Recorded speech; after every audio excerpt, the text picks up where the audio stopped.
মৌলবী বানান আর না বানান সেটা আপনার ইচ্ছা, কিন্তু আল্লাহর বন্দা হিসেবে তাকে গড়ে তোলেন।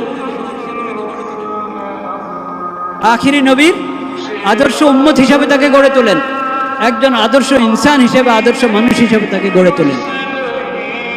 এরকম করলে আপনি তাকে দিনের জন্য অক্ষ করে দিলেন। কলেজ ভার্সিটিতে পড়াচ্ছেন আপনি তাকে, যদি তার ইমান আমল ঠিক থাকে, ইমান আমল কি থাকে, ঠিক থাকে, তাহলে আল্লাহর দিনের, আল্লাহর মাখলুকের সেবা করতে পারবে কি পারবে না? সে পারবে। জাতির সেবা করবে, দেশের সেবা করবে। কলেজ ভার্সিটিতে পড়া না জায়েজ না, কলেজ ভার্সিটিতে পড়া না জায়েজ না, অর্থাৎ জাগতিক জ্ঞান বিজ্ঞান শিখা না জায়েজ না, এটা জায়েজ। কিন্তু জাগতিক জ্ঞান বিজ্ঞান শিখতে হবে এমনভাবে যাতে নিজের ইমান নষ্ট না হয়, ইমান নষ্ট না হয়।